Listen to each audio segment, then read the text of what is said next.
Mode. Hello, everyone, and thank you so much for joining our very first webinar in the new year, 2017. Today, we have Dennis Gillen with us, and he is on a critical mission to reverse the trends in completed suicides and to reduce the stigma associated with getting help for one's mental health. And this comes after the loss of his two brothers to suicide 11 years apart. Today, he will share his journey and message of hope. And we welcome you, Dennis.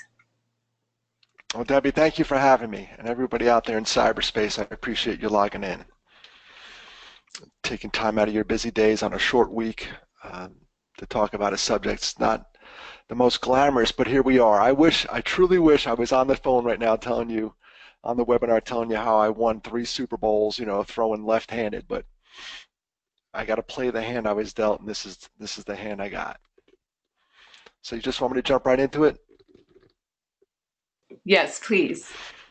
All right, you got it. Well, as you can see on my screen now, you see that the talk title is called My Journey Towards Recovery.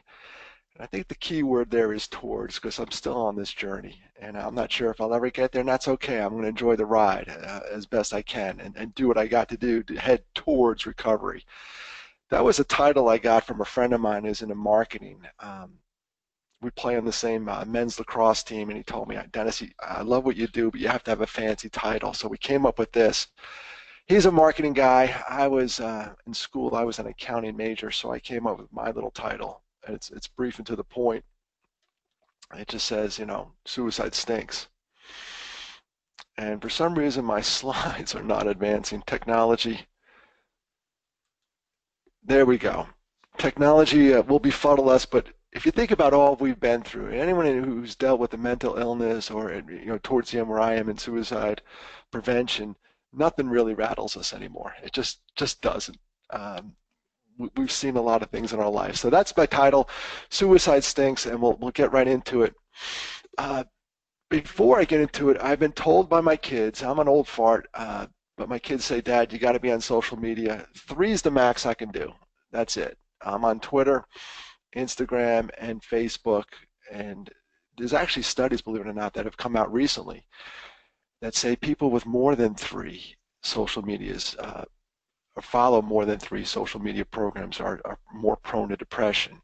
I'm barely on these 3. The reason I got on these first time I got on was to follow my kids, and then we chased them off Facebook. They barely use Twitter now. They're on that Snapchat, and they told me I can't use Snapchat. So I'm on Twitter, Instagram, and Facebook if you like what you hear. Let's get into it. Tough talk. The first couple slides are brutal for me to relive, but let's get into it. My name is Dennis Gillen. Suicide stinks. All right, that's it. I'm done. Show's over. Everybody enjoy your day. I wish. 12:05. We're done. Now, here on the East Coast, I wish I could say 2 words and get out of this. I really do. I think that sums it up. But I have to tell you about this journey. But before I do, I want to qualify or unqualify myself with this superhero moment. My entire life, I deflected any talk about this subject, mental illness, suicide prevention. And on the screen right there is Wonder Woman. She is the greatest deflector of all times. Look at those bracelets. If a bullet's coming for her heart, she would move her wrist, boom, and deflect. I did that forever around mental illness, suicide prevention. Even though I lost 2 brothers to it, I didn't want to talk about it. I just didn't want to talk about it. So if you look at my favorite superhero there, she also has another tool hanging from her belt. It's the Lasso of Truth. Wonder Woman would put this around somebody, and if they didn't tell the truth, the rope would squeeze them. So I'm about to put on the Lasso of Truth. I'm going to take the bracelets off.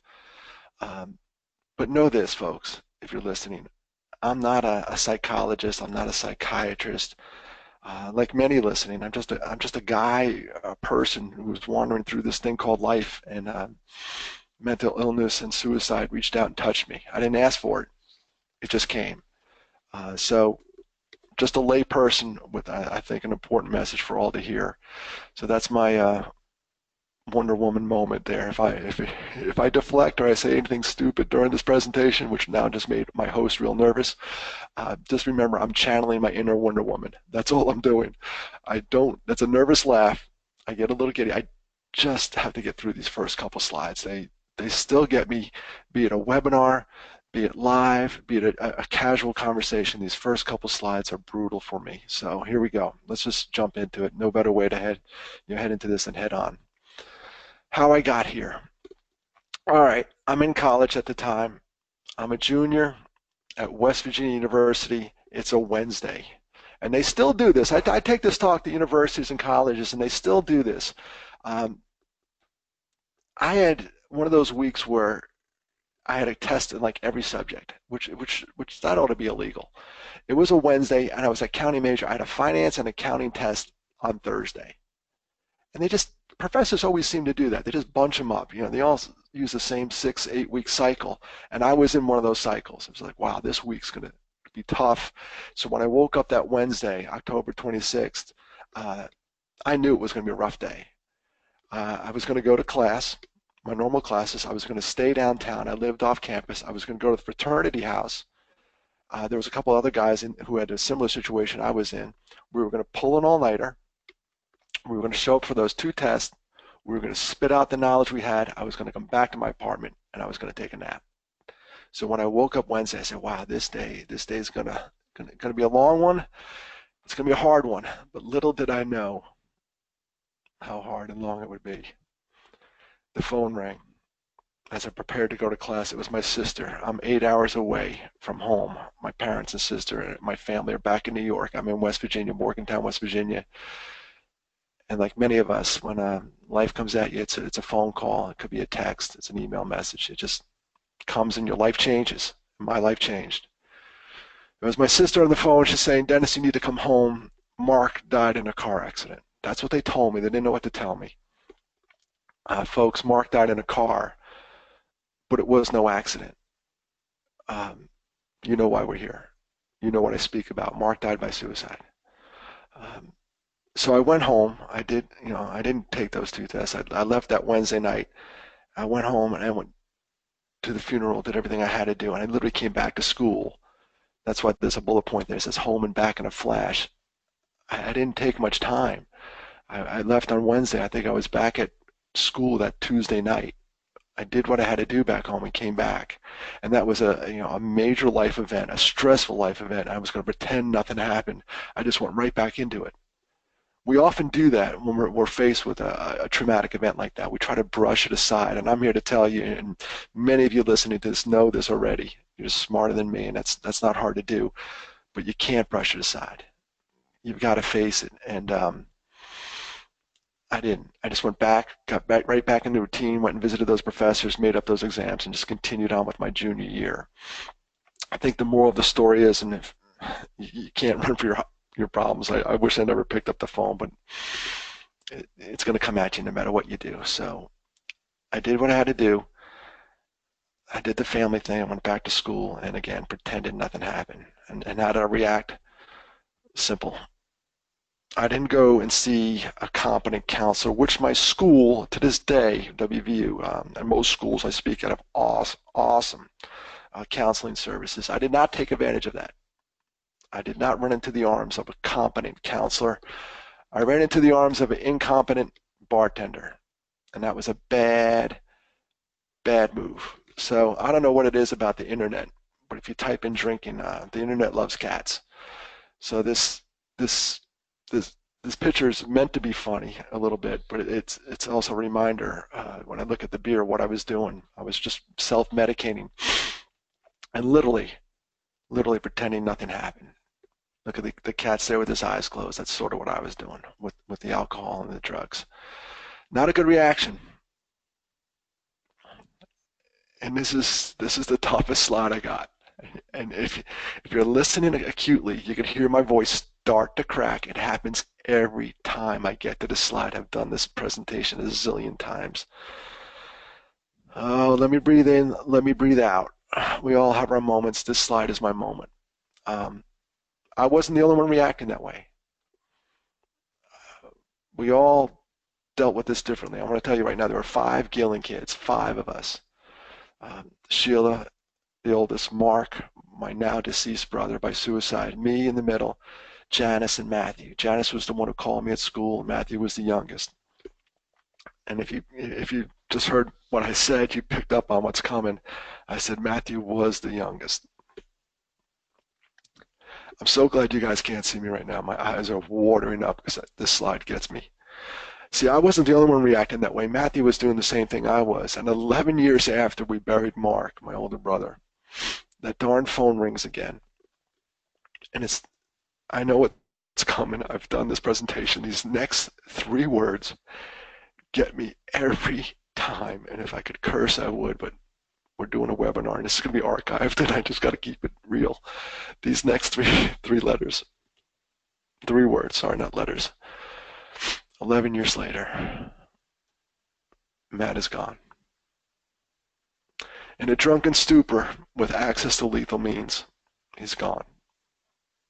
He's gone. Funeral number 2. It's just different. And I'm pausing a little bit to gather myself. It's just different when it's your little brother. That's the guy we should have been looking out for. But, we're all in our own little bubbles. I was in my little bubble in Carlisle, Pennsylvania, drinking my face off, now married. And Matt's gone. Back to New York. Another funeral.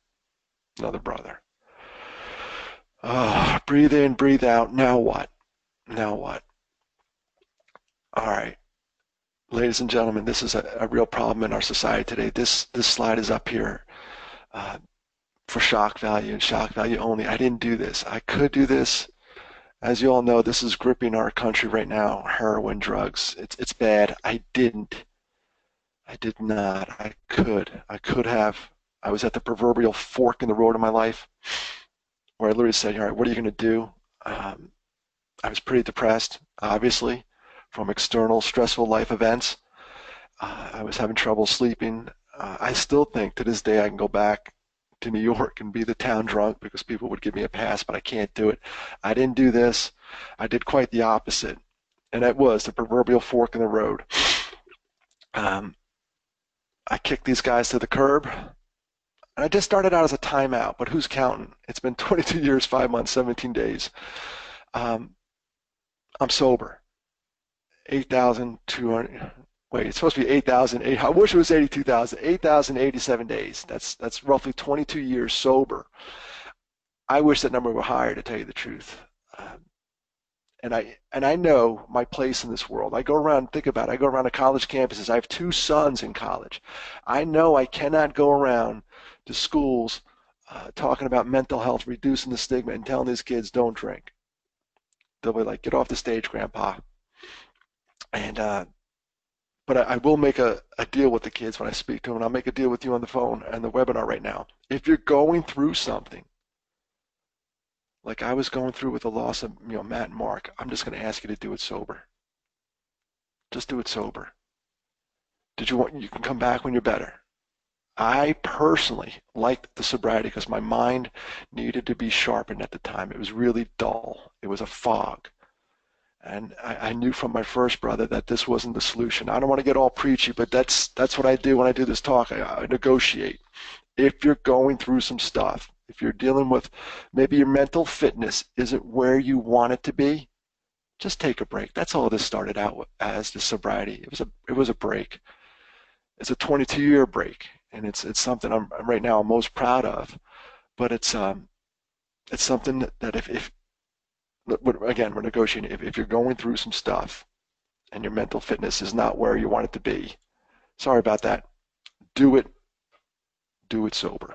There's the takeaway. Then I did, in addition to sobriety, I probably did one of the second smartest move. Kick the beer and the booze to the curb, and then go see a counselor. And it's a walk I never thought I'd take, and I actually have to get a better picture of a counselor on this one. This guy doesn't look so hot, but it was an awesome move on my part. I was lucky enough at the time to be employed by a company that had an employee assistance program, and I used to get those brochures, talking about what they call EAP, Employee Assistance Program, EAP, and I used to take those brochures and I'd throw them in the can. I think, I lost one brother, I'm fine. I lost a brother, I'm good. Yeah, I lost another brother. I wasn't very good. And I did a dumpster dive, and I had to go back and pull that brochure out and say, I need to go see somebody. And I'll tell you a little bit about the counseling. I'm a big fan of it now. So the two takeaways, sobriety and counseling.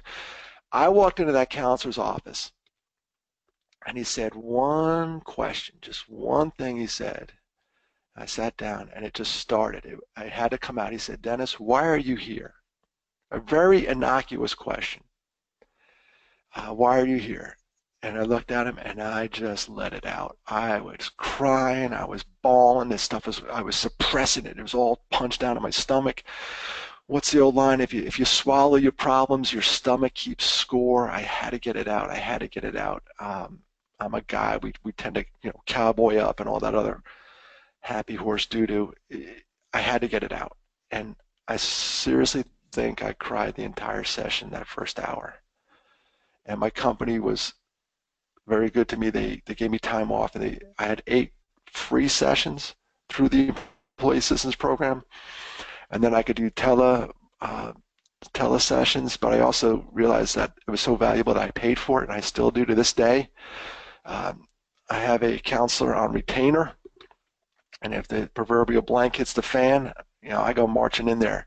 There were times I had awesome insurance and it was covered. There were times I didn't have such good insurance and I paid for it cash money.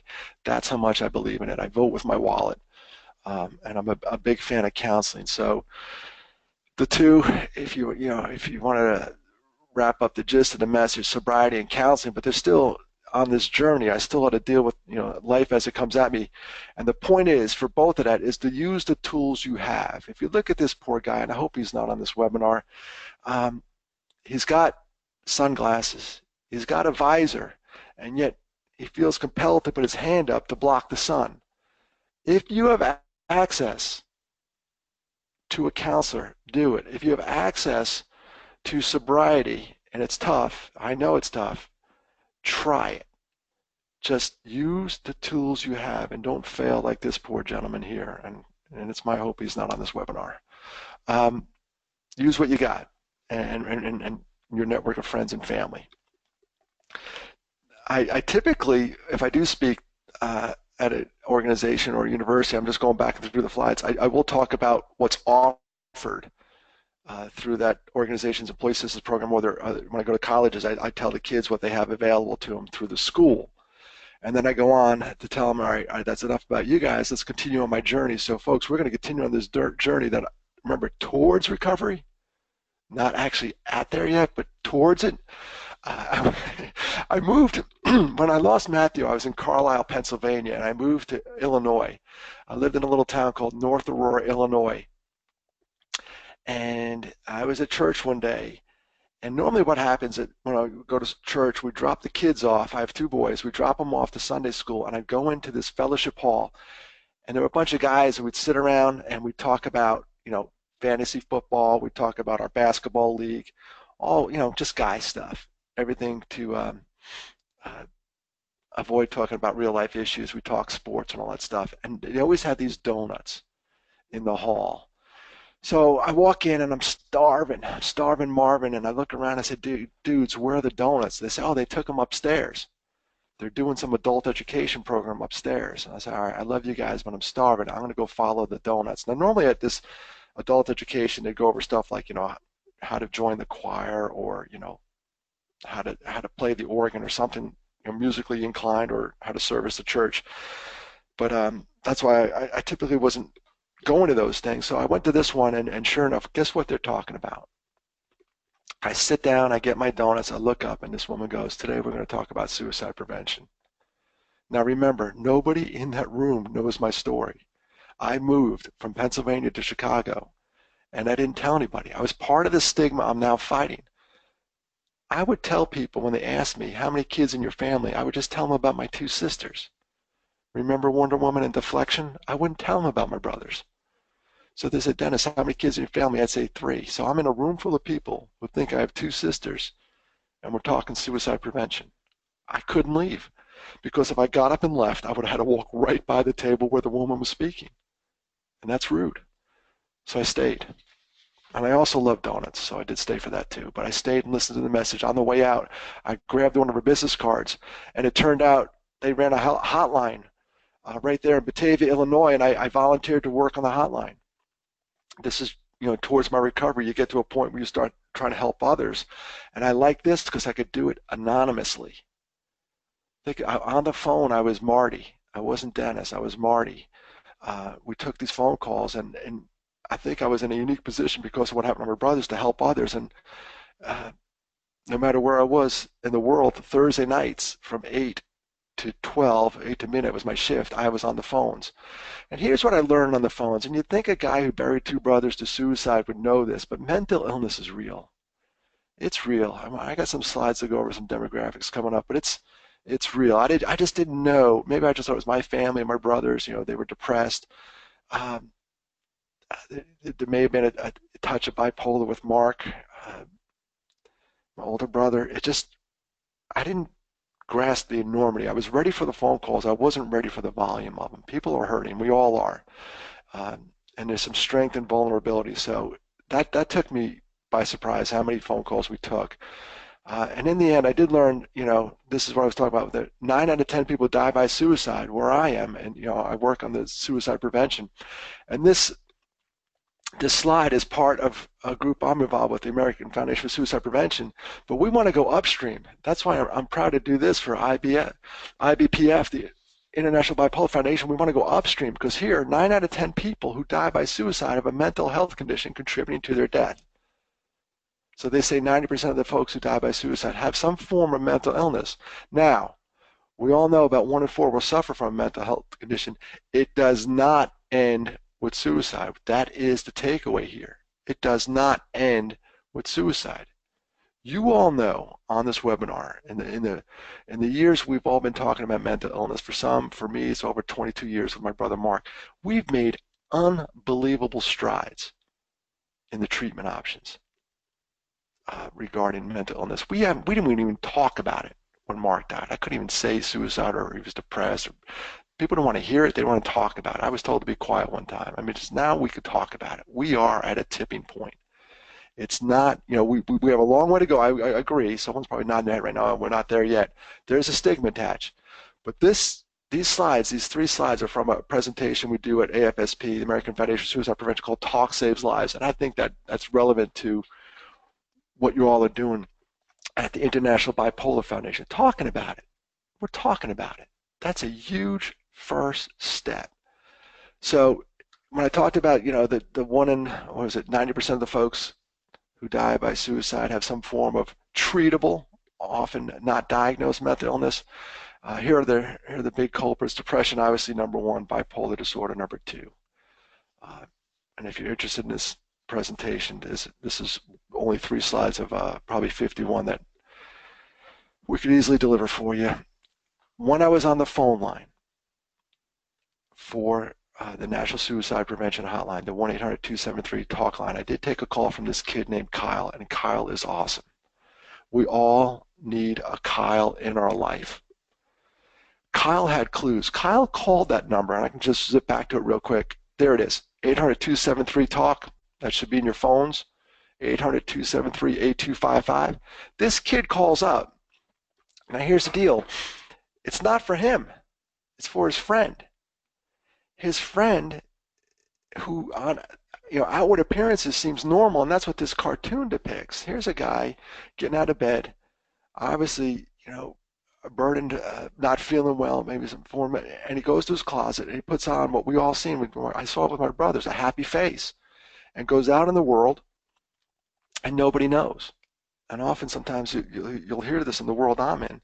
Suicide, they go, oh, we didn't have a clue, because they mask it. This guy masking it. We're at the point where we're talking about it and we're taking the mask off. Kyle's friend, by all appearances, Kyle was on the phone with me. He says, Marty, I need a hand. It's not for me. It's for my friend. Kyle's a good guy because he picked up on this, but the dude was texting him. His friend was texting him. He wasn't saying anything, but he was texting saying, hey, you've been a good friend. That's past tense. You have been a good friend? Kyle's sitting there going, wait, I am a good friend. What's up? And then the guy sent him a text and said, hey, I'll see you from the other side. Now that's a warning sign. And most people that die by suicide, what I've learned, and I saw it now with my brothers, I have to go back and look at these warning signs. They're ambivalent about dying, which means they want to live. There's a reason they want to live. And they start to verbalize or leave these little clues around. We just have to put our radar up and detect it. We have to do a better job. You're listening to a guy got that burned twice saying, we got to do better. We really do. Kyle picked up on those clues, and they were pretty obvious towards the end there. Like, hey, dude, I'll see you from the other side. So Kyle called up the helpline and said, what do I do? And I called him back. I told Kyle, you got to do this, disarm the plan. I gave him all the stuff, all the knowledge I had, and I said, good luck. And I said, call me back, let me know how it went. So Kyle hangs up the phone, and he calls back seriously like a minute later and says he's not picking up the phone call. See, his friend knew Kyle's phone number. It showed up on caller ID. So I had an idea, and I broke a little policy. And I've since asked for forgiveness at the call center, and this makes total sense. At the call center, they had a policy which said no outgoing phone calls. No outgoing phone calls. I get that. But you're also listening to a guy who buried two brothers to suicide, so sometimes the rules have to be bent a little bit. And I said, Kyle, give me the phone number. Give me the phone number. And I dialed it. And the kid picked up. And we talked. Remember earlier I said talk saves lives? It does. We talked for about an hour and a half. He had all the issues every kid had, not doing so good in school, disappointed in the parents, blah, blah, blah. But as a father of two kids, I'd rather you tell me you fail out. I'd rather you tell me that than show up in a box. We can go to plan B. We can go to plan C. Heck, we'll go to plan Z, double Z. I don't care. But when you choose to exit this world too early by your own hand, we don't go to plan B. There is no plan B. There's no plan C. If my two kids who were both in college came on and said, Dad, we both failed out in the same day, I'd be all right. Let's regroup. But do not do what this kid was thinking. And we offered counseling. And Chicago's a big area. And I finished my shift. And I don't know whatever happened to him, but I will tell you this. I checked the obituaries for that area where he lived in Chicago forever. And I never saw his name. So it's my hope and prayer that he's out there doing some good right now. But often when someone's in that suicidal crisis or that mode, you just got to get them through it. They say, gosh, the estimates are from 5 minutes to 90 minutes. It's even shorter than that. They say 5 minutes to 30 minutes. Just got to get them through the other side. And I think by talking with this kid, I hope, my prayer, and something we all can do is get him to the other side. Just, all right, let's calm down a little bit. Let's get out of this moment. Let's not do that. And Kyle had clues, and this is some of the clues, the warning signs that Kyle was picking up on. And you all can see the screen if you're watching the webinar. I'll just touch on a few. Talking about it. Obviously, you don't have to hit me with a 2x4 in the head. That's pretty flagrant. Looking for ways. Online searches. When Matthew died, and I was really depressed. I was sleeping too little or too much. You're staring at the ceiling at 3 in the morning, but at 7 when you're supposed to be awake, you're drooling on the pillow. Everything was backwards for me. Yeah, there were mood swings. Think about when Mark died right there in the middle, increasing the use of alcohol and drugs. Guilty. So take a look at those. There's a couple more. I thought these warranted some further discussion. Obviously, a preoccupation. That second one is interesting. This came up on our training at the Suicide Prevention Hotline, and I've heard it since, that the person will appear suddenly happier or calmer. Like all of a sudden, if they were manic yesterday and all of a sudden today they're not, and it was kind of a quick recovery, like, hey, what's going on? Let that be a flag for you. What's going on? Maybe they've made peace with the plan. And we don't want them to exit early. We want them to live long lives. Loss of interest in things one cares about. If somebody you know and love is seriously into painting or guitar or whatever it is, video games, whatever they're into, and all of a sudden they're not into it anymore, whoa, let that be a red flag. Say, hey, what's going on? Visiting or calling people to say goodbye. Oh, I have to tell you a sad story here. On the day my older brother Mark died by suicide, I learned years later that he actually drove to a friend's house and she saw his car in the driveway. And when she came down the stairs to open up the door, he backed out of the car, driveway, and drove off. He never got out of the car, and he went home, and that was the day. We lost him. I wish so much that he got out of the car. But just look for that. That's a telltale sign if they're starting to square up their affairs, like this one, setting one's affairs in order, making arrangements. Hey, checking out the will, looking at life insurance policies. Big red flag. Giving away things such as prized possessions. Hey, dude, you want my truck? Story about a woman trying to get rid of a wedding ring. That's a flag. Why do you want me to hold your wedding ring? That's an actual story. Someone was giving away their mother's wedding ring, and when the people asked why and pressed her further, it's because she was thinking about checking out and she didn't want her brother to get it in the estate. But since they were smart enough to realize that's a warning sign and they actually had the conversation, I'm happy to report that person's still with us. Life is good. Not all the time, but it is. All right, so those are the warning signs. I think I covered them all, and we'll make this available.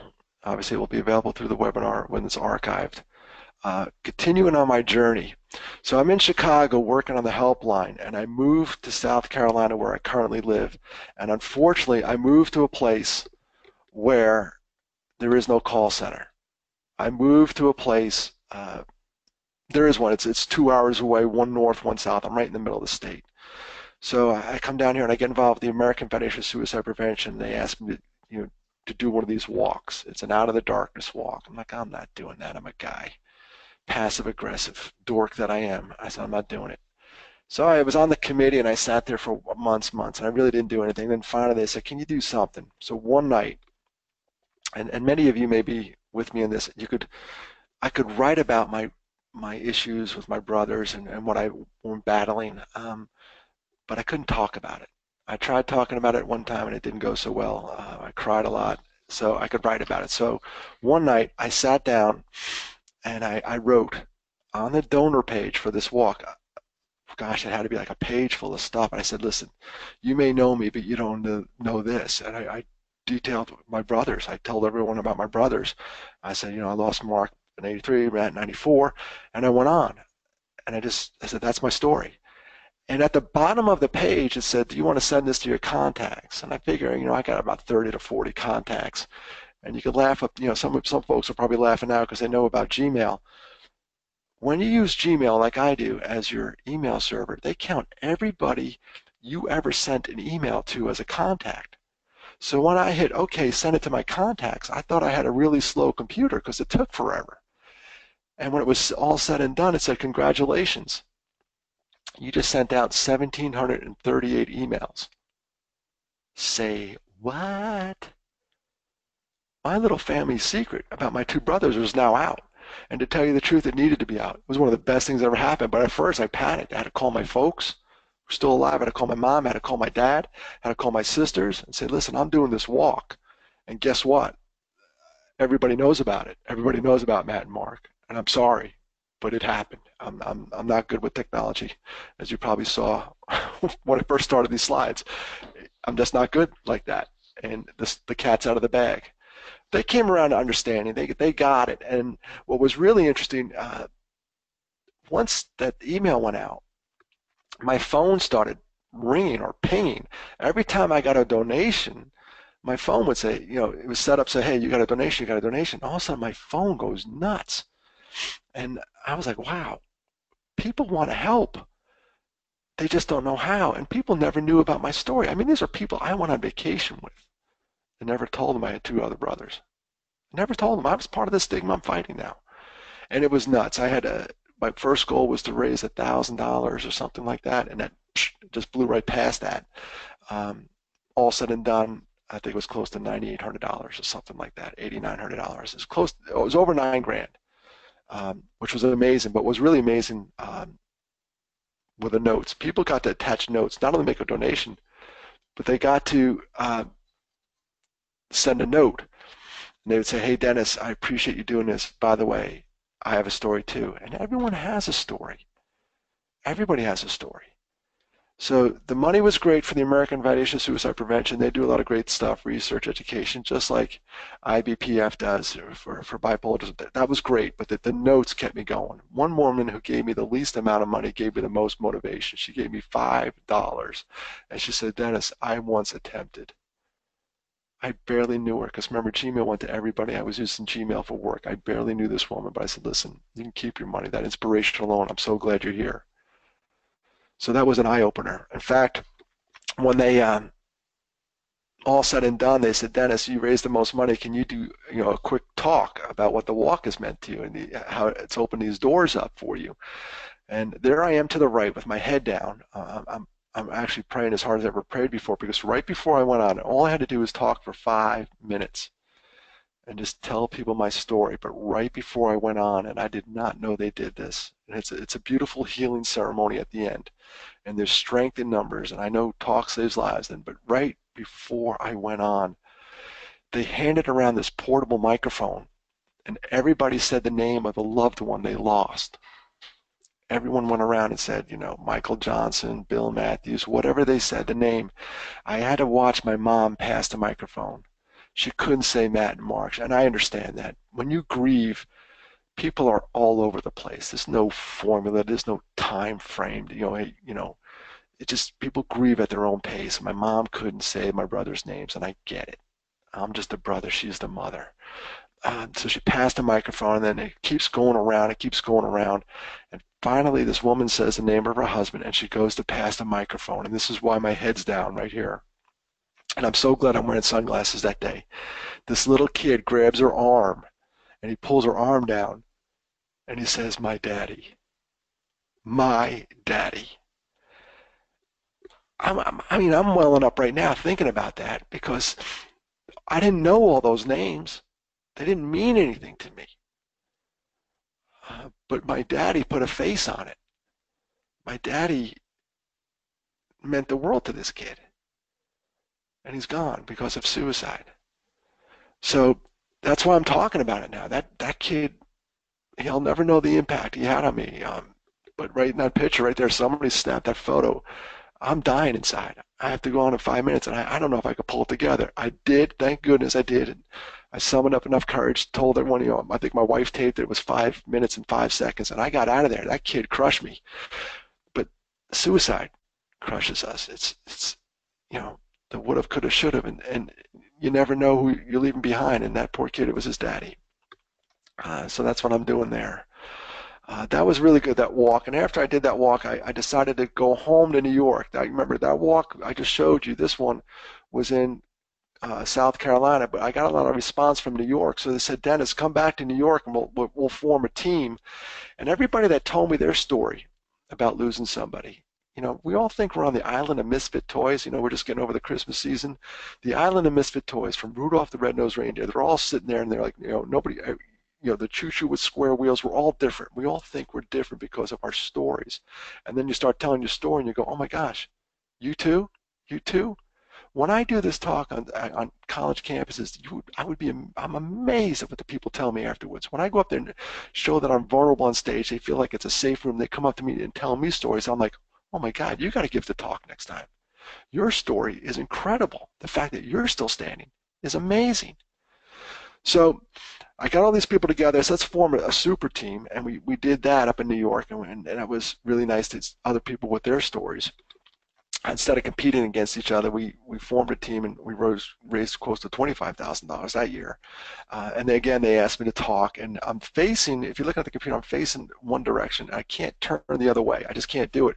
Because when I went home to New York, you're going to see an arrow pop up here.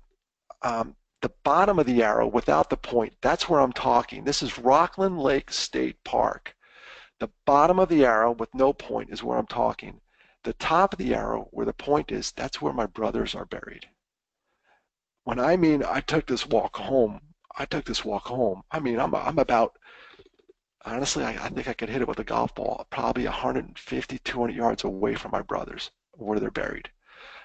That's why I'm facing that way. So that was also the first time I ever went to the cemetery with somebody. I always went alone when I went back to New York. I never took anybody with me. But on this particular trip, I took my mom and dad and my wife, and it was really nice just to be there with somebody else. I'm a guy. Don't judge me. We're dorks at emotions, and you all know it. So that's where I was, and that is the saddest piece of real estate on the planet for me.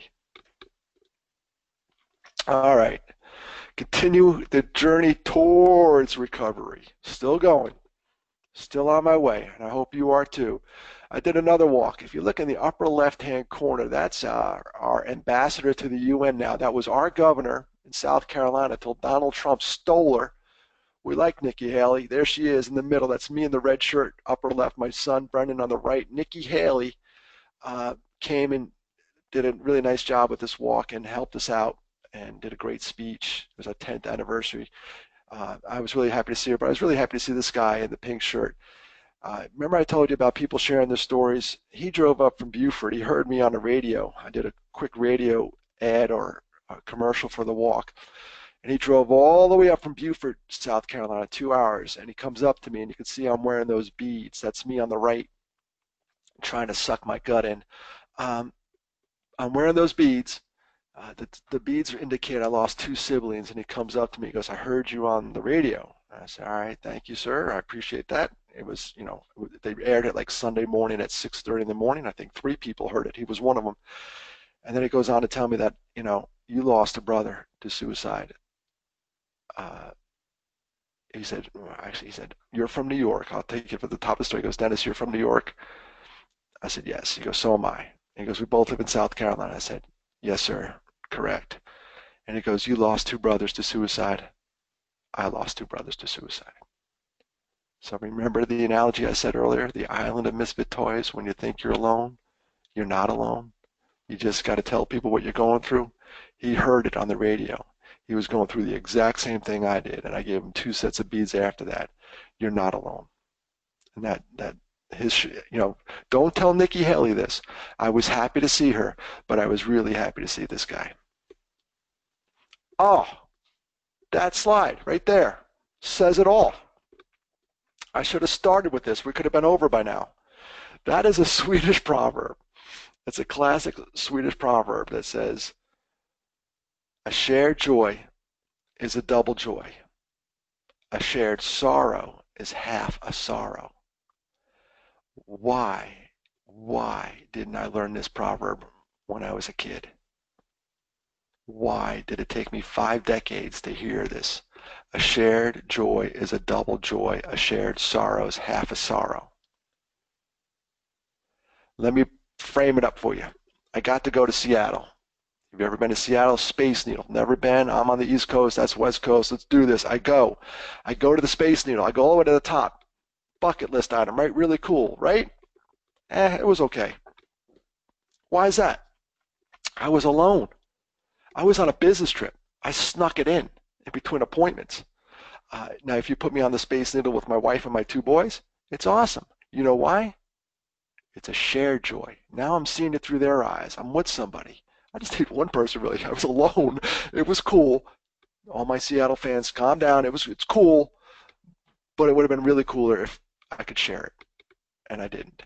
Now let's go to the bottom part of that. A shared sorrow is half a sorrow.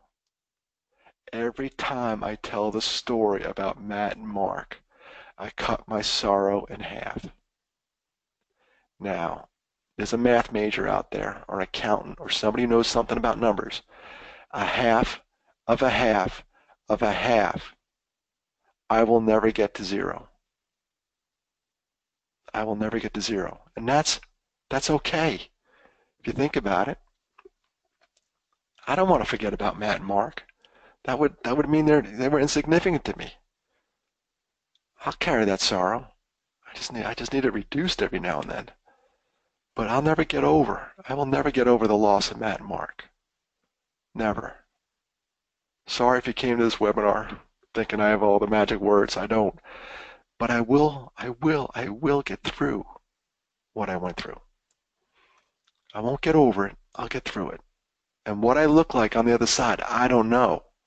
I really don't know. I'm still on it. Remember the journey towards, with the S, recovery? I don't know, but I'm in for the long haul. Everybody has a rabbit in their life. Everybody, no matter what you do. All right, that's me there. My huge forehead. I should put advertisements on that forehead. Look at it, it's getting bigger every day. Looks like a billboard, but right behind me is a sunflower. I planted a whole row of these in my driveway. So the goal was, no matter what kind of crap day I had, and we all have them, I was going to pull in my driveway and I was going to see these ginormous sunflowers and I was going to go, life is okay. It ain't that bad. But unfortunately, what I learned is rabbits, or in my case, this one particular rabbit, they love sunflower stalks. And look at that. He chopped them all off. He bit it. Went down the whole row. Now I say he, it could be a she. I haven't gotten that close to the rabbit because I tried to trap it. I actually tried live trap. Live trap. People, calm down. If anyone out there peed, it was a live trap. I caught a bunch of squirrels, a couple possum. They've all been relocated. They're fine. They send me postcards. They love the new location. They went to a state park with a lake.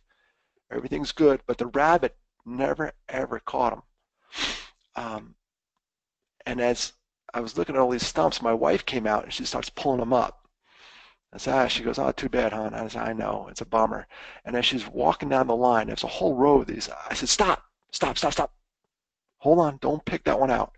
It had a different color green. It was still fighting. It wasn't dead yet.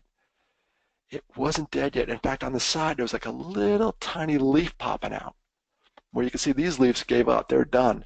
This one had new growth on it. It's like, hey, I just dealt with a rabbit. It bit my head off, but I'm not done yet. And that is like life for us. It's a metaphor for life. Every now and then you'll be cruising along, growing, growing, growing, and something will cut you down. Mental illness, a stressful life, external event, you name it. Life's just going to come at you. But this little sunflower did not give up. Now, I wanted these things tall. I wanted them ginormous. Um, I wanted them over my head. And this one didn't give up, so I convinced my wife not to pull it out of the ground. She went in the house. I started watering it, giving it Miracle Grow, saying, hey, don't make a liar out of me. Keep growing, taking care of it. And this little sunflower became my favorite because it didn't give me one flower. It gave me three. And that's life, folks, in a nutshell. A rabbit's going to come along and bite your head off. It's just going to happen. I wish I live a risk-free life. In fact, I wish I don't want a risk-free life because from the lowest lows come the highest highs. If we all were always at the mountaintops, we'd never know the difference. You got to go down to the valley to appreciate the mountaintop. And that's my favorite sunflower. Look at that little booger.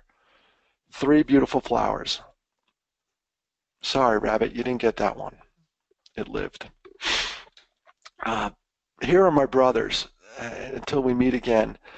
It's my brother Mark right there. This is taken at Lake George, New York.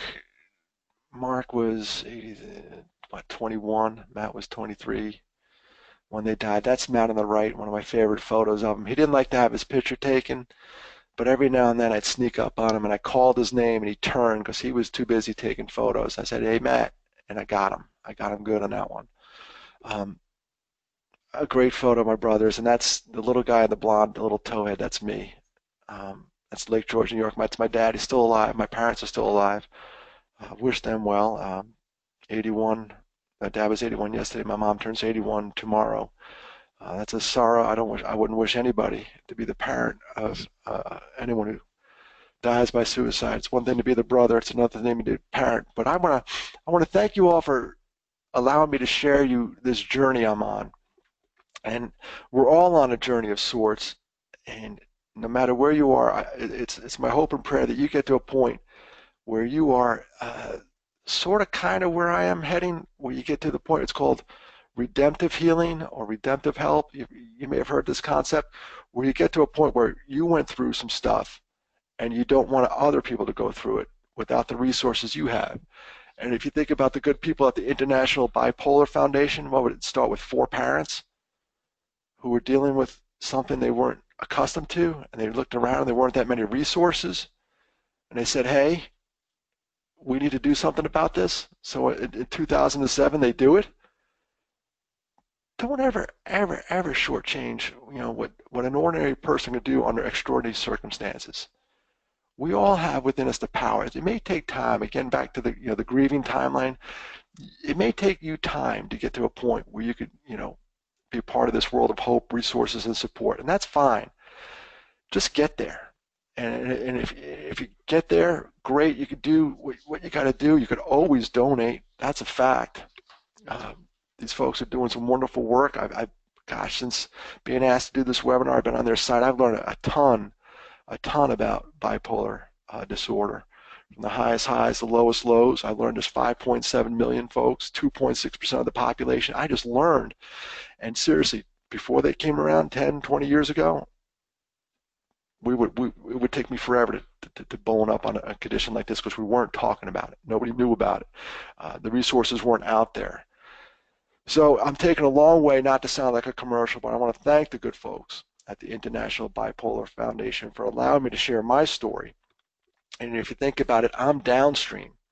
If we continue to move upstream, uh, where this organization is, and start handling and treating and reducing the stigma around mental illness, or what we'll call mental fitness for some folks. The boys seem to respond to that better when I say mental fitness. If we go upstream and reduce that stigma and start talking about this stuff and start taking it on head on, I think me downstream, I'm going to have a benefit in my little world as we look to reduce the number of completed suicides. Right now, we're way too high. 1 is too many. 2 is awful, as you heard from my story.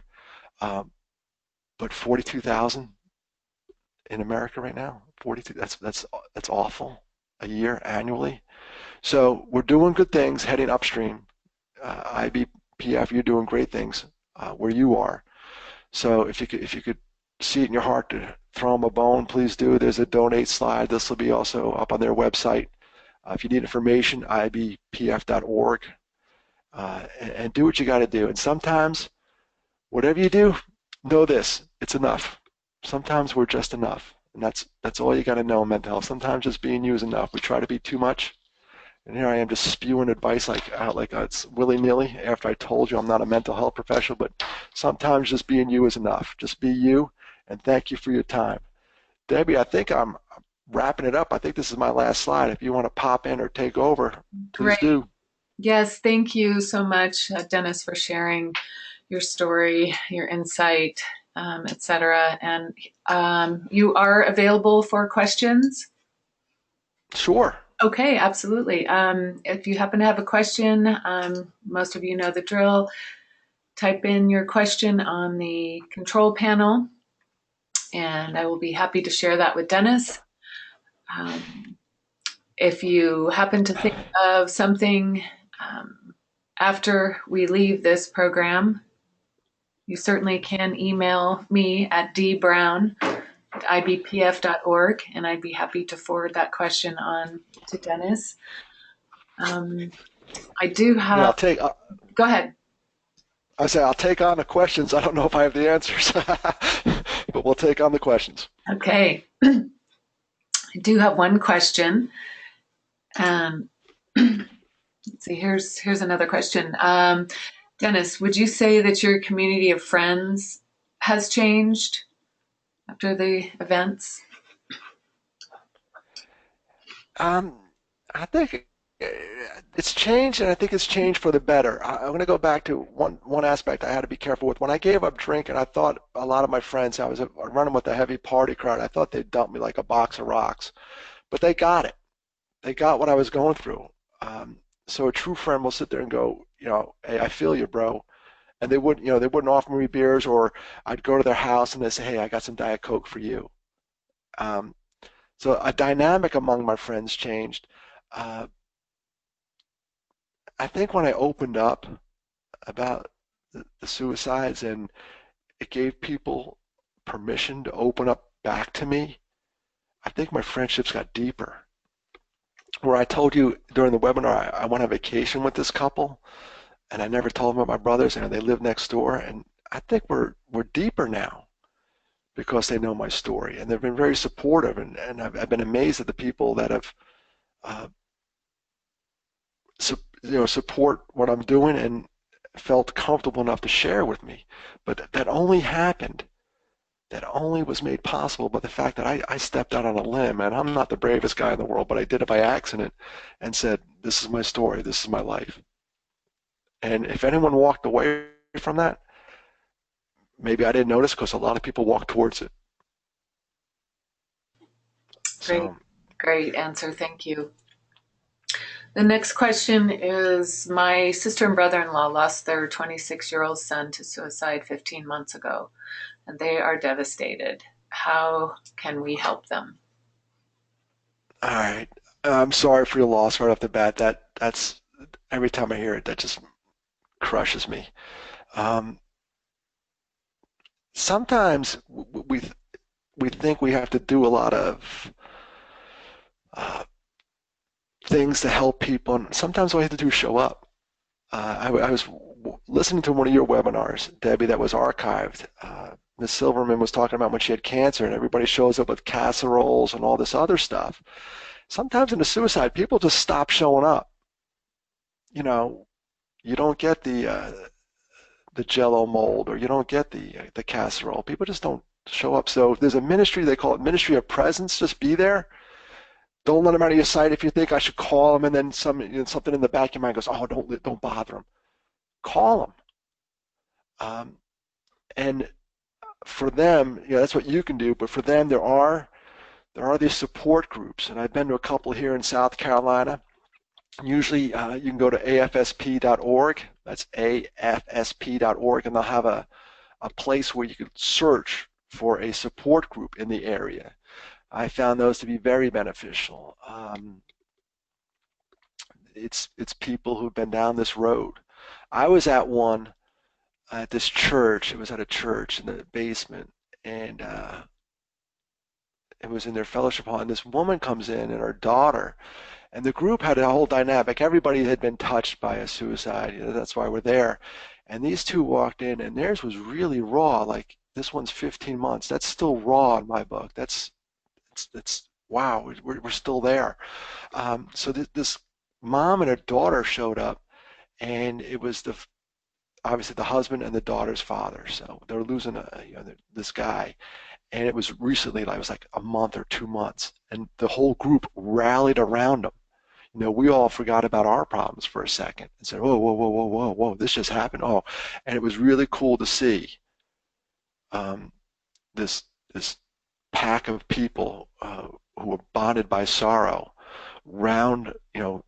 circle the wagons and get around this couple, this mother-daughter, and say, hey, you, we're here for you. So if you could find a support group, um, and recommend, hey, you may want to go. And of course, like anyone else, they're going to be like me, passive aggressive. Probably the guy will say, I'm not doing that crap, but it works. And then those walks, when I did the first walk, I didn't want to do it. Uh, I actually had a plan that I was just going to go down to this park and see who shows up. And if I didn't like it, I was just going to pretend I was jogging and keep going. Seriously, I honestly thought that. I didn't want to go, I didn't want to step out. And then when I went there and saw these other people that were in the same boat, remember the island of misfit toys, we all think we're alone. Wrong. So I would guide them towards that. It's, back to the question, one, be there for them. Don't ignore them. Don't blow them off. Um, People are like, oh, just leave them alone. Baloney. One of my best friends, right after Matthew died, took me out to go see a movie. I remember it was Jim Carrey Mask. We went out, and then we sat on his front porch, and he had a swing. I don't think we said 2 words in 2 hours, but he was there. And I just sat in that swing, and I just swung back and forth. And then I was tired. I said, all right, George, I got to go home. But he didn't know what to say. There's no words. He didn't have to say a thing. He was there. So hope that helps. Great, thank you very much. The next question, what was most helpful for you from the counselors that you saw? The initial one was getting it out. That was the most. Uh,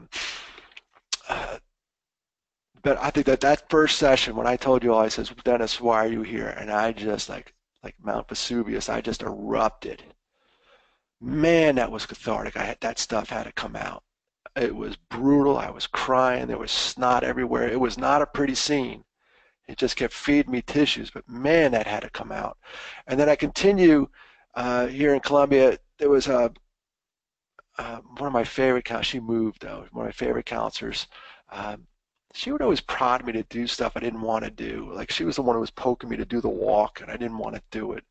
Um, a good counselor will we want to go into our comfort zone, and sometimes our comfort zone isn't healthy. I want to lay on the couch, watch ESPN, and eat Cheetos and draw the blinds. Guess what? That's isolation. That's not good. So a good counselor will poke and prod, and she kept poking me and prodding me. I think she poked me into doing that walk, and I was kind of mad at her. And then I was glad at her, and then she moved. Now I'm really mad at her. But it was a healthy poking and prodding. So those are the two things I got out of it. And then I don't think it's a release. I don't know how to explain it to a lay person who's never been.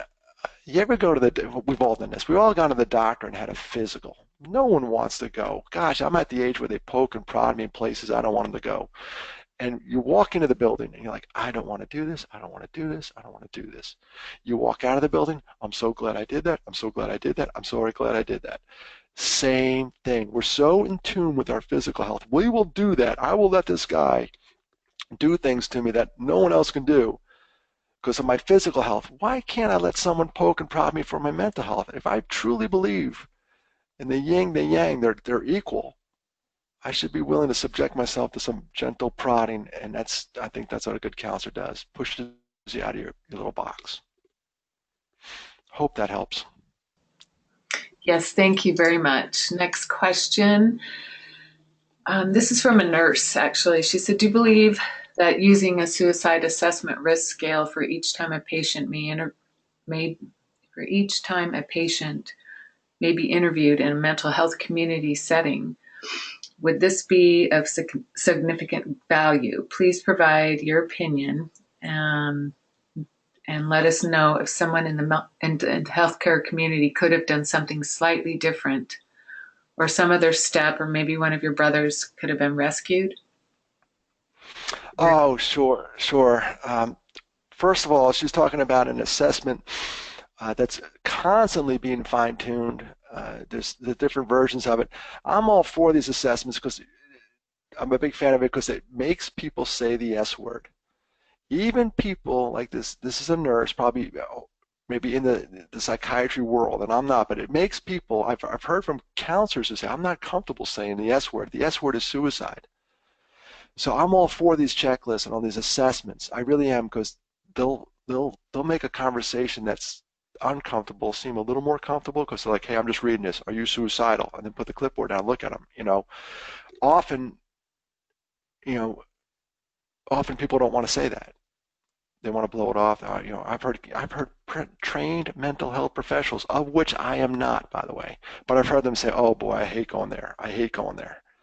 But you have to go there. So I like those assessments from doing that. Um, Debbie, she asked about every time. I think there's a value to it. I think a lot of times we find, even in with completed suicides, that they've seen somebody or they've seen their doctor recently. So anytime, any touch, I'm in favor of any touch. Remember I talked about Talk Save Lives? Any touch that talks about suicide, I'm in favor about. I don't think you're going to implant in somebody the idea. I think we need to debunk that notion. If you talk about it, they're going to do it. No, we're not talking about it, and 42,000 people are doing it. So I'm going to land on the other side of the fence. I don't think there's any proof that you implant, or like the movie Inception, you put that idea in their head. If it's in there, you need to get it out and talk about it. Debbie, what was the other part of the question? My brothers? She just wondered if there was that screening, if that could have helped save your brothers. I think it could have. And I think she mentioned in her question, which is a very good question, by the way, is at a mental health screening. I think we need to do more mental health screenings at the physical screening. So when I go to my internist, if that dude wants to ask me a few questions about my mental health, I'm all for it. He's worried about my blood pressure, my cholesterol, and all that other stuff. All right, that's fine. But I still think that's a touch. So I would like to take that mental health questionnaire and put it into a physical doctor's world and say, you guys need to do this too. I think they're doing it at some more progressive ER hospitals, ER departments in some hospitals. So I'd like to see that thing expanded. But as far as my brothers, I hate going backwards to tell you the truth. The would haves, the could haves, the should haves, the signs, and all that stuff. Mark, I do believe is depressed. Might even be bipolar. I don't think we. This is going back a bit, and I don't want to point fingers or anything else at Mark or Matthew. So I'm going to defer on that. Gone is gone. I miss him dearly. I think some of those assessments or something could have helped. I think with Matthew already having the family history and the risk factors were way up there, and you don't think I beat myself up almost every day over that one. Um, I think it could have helped. I think the whole healthcare market, be it physical or mental, doing these assessments will catch one or two people. And seriously, if it's one or two, we're ahead of the game. If it's one, I'll take it. Great question, by the way. Thank you for that. Well, thank you, Dennis. I think that's the end of our questions. Really appreciate you sharing the personal nature of the story, and we do hope that this was helpful. Remember that we do record our webinars and they are archived on our site. And potentially this webinar would be a great tool to send someone who is struggling. Dennis is obviously very open and honest about his story and his journey. And again, if you have additional questions that you didn't think of during this webinar, please feel free to email me at dbrown@ibpf.org. Everyone, make it a great day, and we hope to see you on our next webinar. Thank you again, Dennis. Thank you all. Appreciate it.